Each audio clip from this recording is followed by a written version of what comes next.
everyone. So we'll be continuing our series where we were talking about the income under the head PGBP. So we'll be continuing the topic, that is our depreciation allowance, right? So when we are talking about this depreciation allowance, as I was saying, there are different things that are to be kept into mind with respect to the assets being acquired and whether they are being put to use or not. So there's a thing that when we say that the assets which are acquired and they are being put to use for less than 180 days during any relevant previous year, then the depreciation on such assets will be provided at half the rate of your depreciation. Now what does it mean? That normally we know that the rate of depreciation, as we discussed, there could be 10% rate. For example, for the intangibles it could be 25% rate. For example, for the furniture it was 10% rate. But when we are talking about now that the asset is acquired during the relevant previous year, but it is put to use for less than 180 days. Now this 180 days is a cut-off time period, that if you use less than for this much time period during the relevant previous year, then the depreciation onto such asset will not be provided at the full rate of your whatever rates being prescribed. So it will be taken up the half. For example, as I was saying, talking about the furniture. So if the furniture is having a rate of your 10% and if the asset is being utilized for less than 180 days during relevant previous year, then the rate gets half. That means now the depreciation that will be provided will be at 5% rather than your 10%. Similarly, if there being any asset which is not acquired during the previous year, but it is put to use even for 1 day, that means you have not bought the asset during the previous year, right? You have purchased the asset way before that, but you have used the asset into this particular relevant previous year. Now इसका मतलब क्या हुआ आपका कि आपने जो asset है वो पहले का खरीद के रखा हुआ था, बट उस एसेट को जो आपने यूज करा वो एक्चुअल में आपने यूज करा इस रेलेवेंट प्रीवियस ईयर में. Now assets being purchase before hand, पहले के खरीदे हुए हैं, आप उसे यूज कर रहे हैं अब, राइट? सो उस केस में चाहे आप एसेट को इवन 1 डे के लिए यूज करें, full rate of your depreciation will be charged onto the same. And it is said that always keep into mind the asset is not acquired during the year. It is acquired way before your this relevant previous year. लेकिन पहले के किसी सालों में आपने उसे use नहीं करा, acquire करके रख दिया. यूज आप उसे इस साल कर रहे हैं, तो तब ये आपका जो 180 डेज का क्लॉज है ये यहाँ पर नहीं लगेगा. आप सिंपली फुल रेट ऑफ आपका जो डेप्रिसिएशन है it will be charged onto the same. Similarly, अगर आपका कोई depreciable asset है और आपकी जो sale consideration value है वो उस asset की written down value plus suppose करो उस asset का जो written down value है opening में होगा कुछ value, उसके बाद मैं suppose कर रही हूँ कि मैंने कुछ assets during the year भी purchase करे हैं, right? और जो मैं जितने में उस एसेट को बेच रही हूँ वो इन दोनों वैल्यूज के समेशन से ज्यादा है. फॉर एग्जांपल मेरी एसेट की मैंने दिखाया कि ओपनिंग वैल्यू जो है लेट्स से कि 5 लाख रुपीज है. कुछ एसेट्स ड्यूरिंग द ईयर मैंने परचेज करे, राइट? एसेट बी परचेज कर लिया let's say. So asset B purchase करा 50,000 का, टोटल हुआ 5,50,000 का. बट जब मैंने बेचे इन एसेट्स को, उनमें से लेट्स से ए को बेच दिया मैंने, सेम ब्लॉक के बिलोंग करने चाहिए, पहली बात सेम ब्लॉक के अगर वो एसेट्स है, ए और बी एसेट्स है, एक 5 लाख का एक 50,000 का, बाद में ड्यूरिंग द ईयर परचेज करा. नाउ जब उन एसेट्स को बेचा, लेट्स सपोज ए को बेच दिया, जो बेचा मैंने एसेट वो मैंने सेल आउट करा है 7 लाख रुपीज का. So in that case whenever your sale consideration is more than the written down value at the beginning and the acquisitions during the years, then such entire block of asset will be reduced to zero. तो हम terminology क्या use करते हैं कि पूरा का पूरा block जो है it gets reduced to the zero and on to such cases आपका कैपिटल गेन्स जो है वो कंप्यूट किया जाएगा.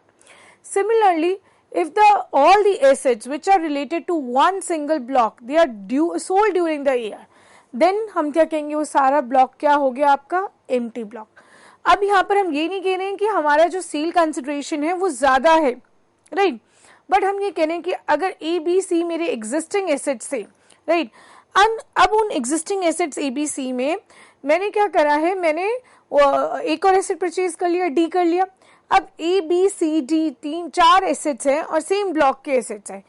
अगर मैं चारों एसेट्स को सोल्ड आउट कर दूं, right, if all the assets related to the block are sold, then what will happen, then such block will get reduced, right, that means reduce as in the block will be considered as an empty block. उस पूरे block को जो है आपका empty block consider किया जाएगा, क्योंकि उस ब्लॉक के सारे एसेट्स तो आपने बेच दिए, राइट। प्रीवियस केस में क्या था, हमने कहा कि सारे एसेट्स नहीं बेचे हमने, रेदर हमारा जो सेल कंसिडरेशन है वो ओपनिंग वैल्यू प्लस एक्विजिशन से ज्यादा है, इसलिए वो रिड्यूस हुआ था 0 पे। एंड सेकंड केस में हमने कहा कि यहाँ पर जितने भी आपने एसेट्स ऐड करे हैं उस ब्लॉक ऑफ एसेट में, वो सारे के सारे एसेट्स आपने सोल्ड ऑफ कर दिए, so then such block will be treated as an empty block, right. Normally what will happen, आप अपना एसेट का जो डिप्रिसिएशन वो कैसे कंप्यूट करते हैं, जितना भी आपका रिटन डाउन वैल्यू है एसेट का multiplied by your rate of depreciation, right, so that will give you your amount of depreciation, right. This is how we compute the normal depreciation. Now another point, जब भी SAC कुछ भी expenses कर रहा है किसी भी depreciable asset को लेकर, और अगर वो expenses हैं, right, and if they exceeds 10,000 rupees से ज़्यादा के हैं, तो वो जो expenses हैं वो आप कैश में पे ऑफ नहीं करेंगे। If you pay it by the cash medium, right, और using cash as a medium of exchange, then such your benefits will, you could say, you will not get the benefit of the same. Your depreciation allowance will not be eligible. So in order to make it eligible, the payment exceeding 10,000 rupees has to be made in check, using any UPI, electronic mode, but not in cash. So up to 2,000 it can be in cash, but above that it has to be through check, UPI or electronic mode. Now we have already talked about the normal depreciation. Now we'll be talking about the additional depreciation. That means the additional benefit which you will receive, right, in certain categories of your assets, right, subject to certain, you could say, fulfillment of conditions. So this additional depreciation is contingent upon the fulfillment of these conditions. So what are these conditions? It says assessee should be engaged in the manufacturing or the production of any article which is related to the generation, distribution, transmission of power, right. Similarly, the another important condition that it puts is that any plant and machinery that the assessee has acquired after 31st of March 2005, right, and so in that case, if he has installed any you could say new plant and machinery and that he has acquired after 31st March 2005, right, it says this additional depreciation benefit can be availed onto the same, but there are certain assets which are not eligible for additional depreciation. Now what are those assets? It says any ship, any aircrafts, any your plant and machinery,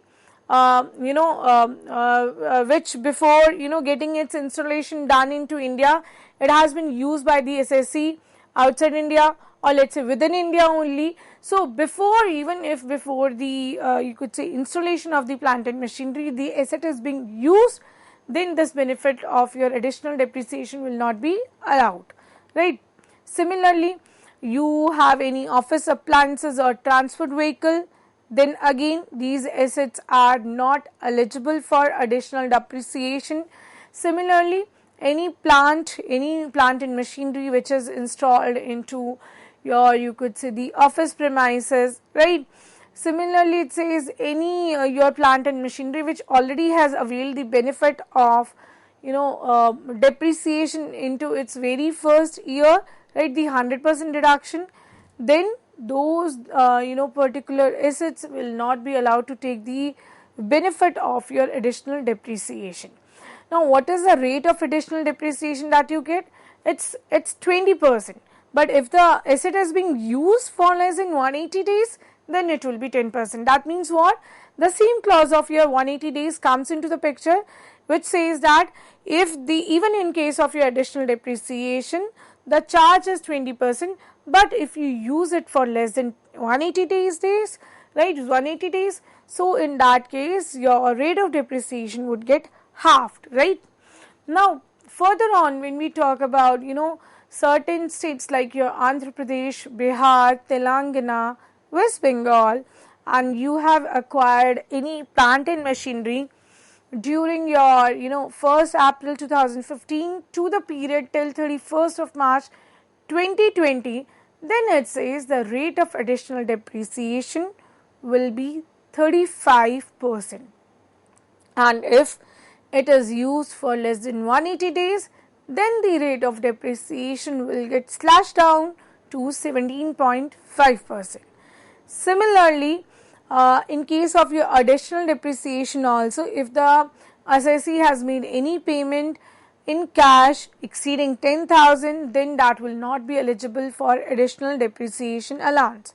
But up to 10,000 it is eligible for the medium can be into cash, but the moment it exceeds your this 10,000 amount, it has to be either through the check, it has to be either through your UPI, debit cards, but cannot be cash. So that one important point is to be kept into mind. Now since we are talking a lot about the depreciation allowance, there can be certain scenarios where your this depreciation allowance remains unabsorbed. That means you are not fully able to take the benefit of the entire depreciation allowance that was allowed as per section 32, right? So what to do in certain scenarios, right? So you will do what is, you will compute your depreciation allowance as per your section 32, whatever the benefits are. Then you will see your profits are not enough. You will see into what your profits are, because depreciation allowances are deductible expenses from your net profits, as we discuss into the format. So what happens out ki from your P&L account, you provide certain deductible expenses ka benefit, you take that benefit. But what if your profit is not enough, that it is not able to give you that entire benefit of your depreciation allowance? Then in that case you will do what is, you will it can be shifted later on to the next years and to the other heads of our income. For example, let's say any assessee which is having any, let's say, profits with respect to the business or the unit, and the person is also having a depreciation allowance. Now supposingly the depreciation allowance is much more than your amount of your profits, then in that case the amount of depreciation which doesn't get absorbed or utilized into that assessment year, that will be shifted to other heads. That means if it is not being utilized against your PGBP, then it can be utilized against the other head of incomes except from your salaries. So you cannot use the depreciation allowance ka benefit against your salaries ka income, but apart from your salaries you can utilize it for house property, you can utilize it for capital gains, you can utilize it for other sources, right? And then too, let's say the income is not enough to get absorbed from the other heads also, then it will be carried forward for the next year. So it goes step by steps. First you will see for whether it gets set off within the same head, then if not, you will be checking for the other heads, and then there, if it doesn't get settled with the other heads also, then it will be shifted to the next assessment year, right? Now another section which comes into the queue of your deductible expenditures are your section this onto expenditure on scientific research under your section 35. Now for this expenses onto scientific research, we have two broad categories. One, when the expenses onto the research is incurred by the assessee. Two, where the contribution is made by the outsiders for the research.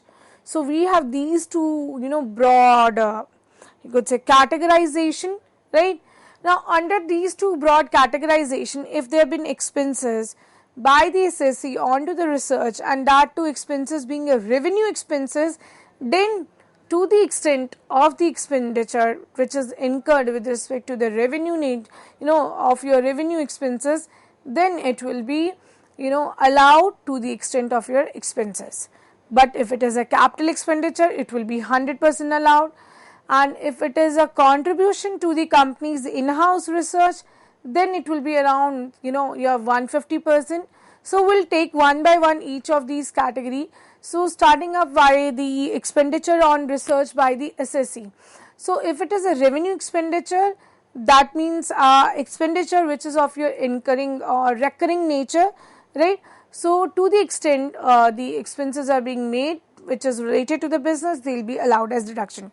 For example, मेरे कोई भी recurring nature के rental expenses है business से related, so जितना भी मेरा expenditure rental का होगा उतना मुझे allowed होगा as your expenses deductible under the head PGBP. Similarly, अगर मेरे कोई capital expenditures हैं, then it should be related to the business and they are 100% deductible in the year they are incurred. Similarly, आपका कोई plant and machinery से related expenditure है, they are also deductible. Preliminary expenses है. Now, what are these preliminary expenses? Preliminary expenses means all those expenses which are, sort of you have incurred before the commencement of the business. यानी कि business शुरू करने से पहले आपने उन खर्चों को ये आपका expenses जो है वो आया था. That is why they are preliminary expenses, right?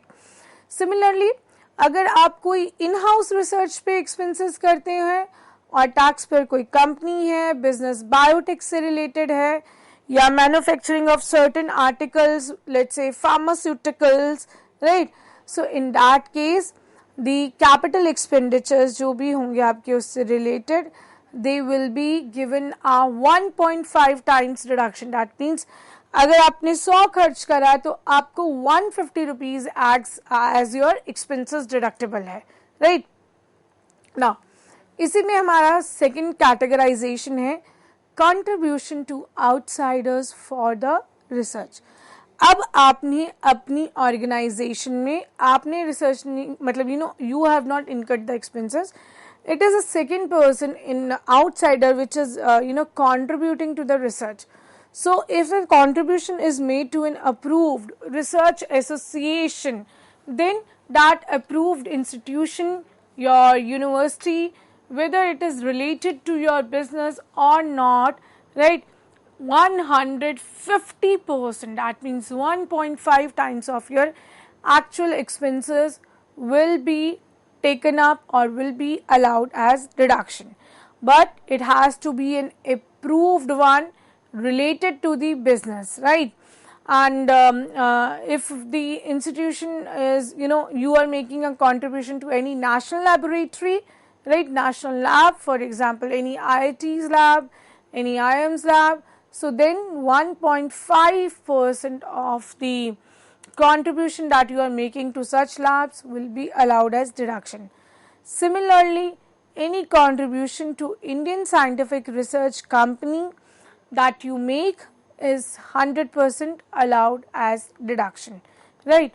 So when we are talking about the contribution to these scientific research agencies, or when we are talking about the expenses which are being contribution which is being taken up by the outsiders for the research, we have to be very specific that the contribution that we are making to a approved research association or an approved institution, right, whether it's related to the business or not, whether it's related to the social sciences, even if you are making it to the, let's say, the the business which is related to the you could say the core business of the firm or not, so then also you will be provided a deduction under your this section 35, provided the contribution that you are providing to the approved institution or university is connected with social sciences. If it is connected with the social sciences, then the 100% of actual expenses are allowed, right? Similarly, if you make it to any laboratory, being it any national laboratory, any national lab, any IITs, any IIMs, then the 1.5 times of the same will be allowed as deduction. So, one thing that is to be kept into mind is the expenses on in-house research. So, the taxpayer is a company, or the business is related to a biotech, or let's say any manufacturer of your drugs or pharmaceuticals. So please again keep into mind that the capital expenditures with respect to the same will be allowed as deduction, but the deduction will be given as 1.5 times will get the deduction, right? So again, अगर आपने 100 rupees आपने expenditure करे हैं, you will get the 1.5 times as your deductible expenditures for the same.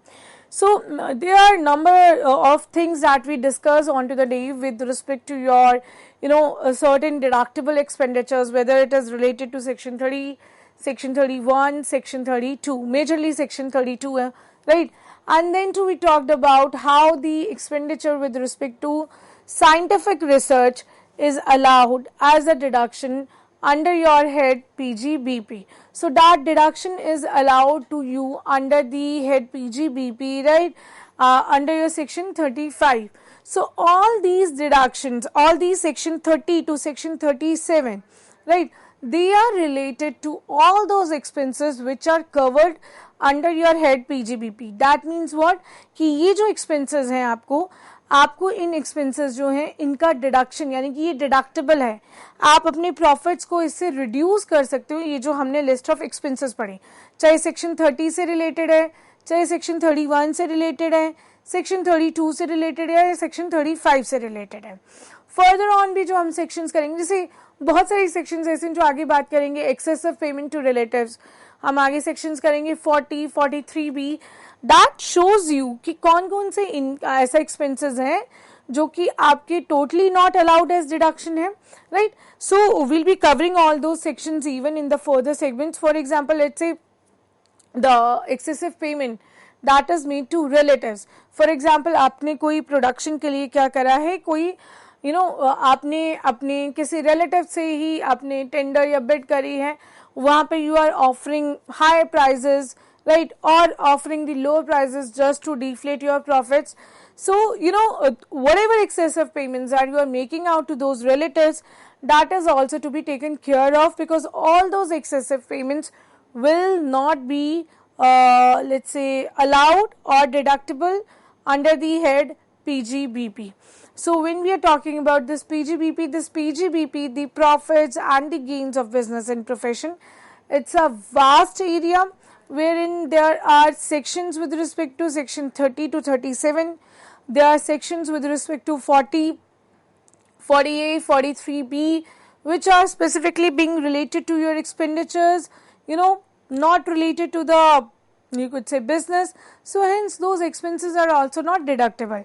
So when we are talking about the PGBP, we have to keep into mind the very basis of charge that says that the business that we are, with respect to the same that we are conducting any sort of your, you could say, transactions, it should be related to the relevant previous year. It should be, related to the activities which are corresponding to your business, which are corresponding to your profession, right? It can be, again it says, it can be any interest amount, it can be any, you could say, taxes amount, the duties that you pay off. So all these expenses are deductible under your head this PGBP, right? So keeping a tap onto the same, but just keep into mind that when claiming all these deductions, do correspondingly take care that even if a contribution is made to a national laboratory, there stands to be a validatory proof for the same. You cannot say if you are making a contribution to so and so university or an association or an institution, if there doesn't stand any corresponding proof for the same. So there stands to be a corresponding proof in terms of any receipts, right? So similar to your donations that you make under section 80G, that you need to mention the UTR numbers, you need to mention the date, right?